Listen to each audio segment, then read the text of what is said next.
আজকে কি করছেন সায়েন্স পার্কে? আজকে সায়েন্স পার্কে রবীন্দ্র জয়ন্তী পালন হচ্ছে। আমরা এর আগেও রবীন্দ্র জয়ন্তী পালন করেছি। রবীন্দ্রনাথ ঠাকুরের সাথে বিজ্ঞান ওতপ্রোতভাবে জড়িত।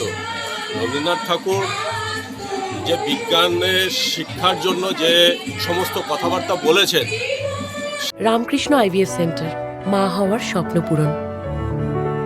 নির্ভরযোগ্য চিকিৎসা এখন আপনারই শহরে, জীবনরেখা হসপিটাল। সেই সমস্ত কথাবার্তাগুলো আমাদের এই রবীন্দ্র জয়ন্তী পালনের মাধ্যমে উঠে আসছে।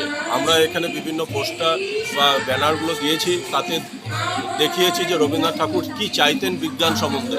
রবীন্দ্রনাথ ঠাকুর যেমন বলেছেন যে আমরা শিক্ষাকে বহন করিয়া চলিছি, বাহন করিতে পারিলাম না, ইহাই আমাদের দুঃখ। তো আমরা এই বিজ্ঞান পার্কের মাধ্যমে আমরা যেটা চেয়েছি, বরাবরই আমরা বলেছি যে বিজ্ঞান পার্কের মাধ্যমে আমরা যেন মুখস্থর মধ্যে না যাই, আমরা যাতে হাতে কলমে বুঝতে পারি, শিখতে পারি।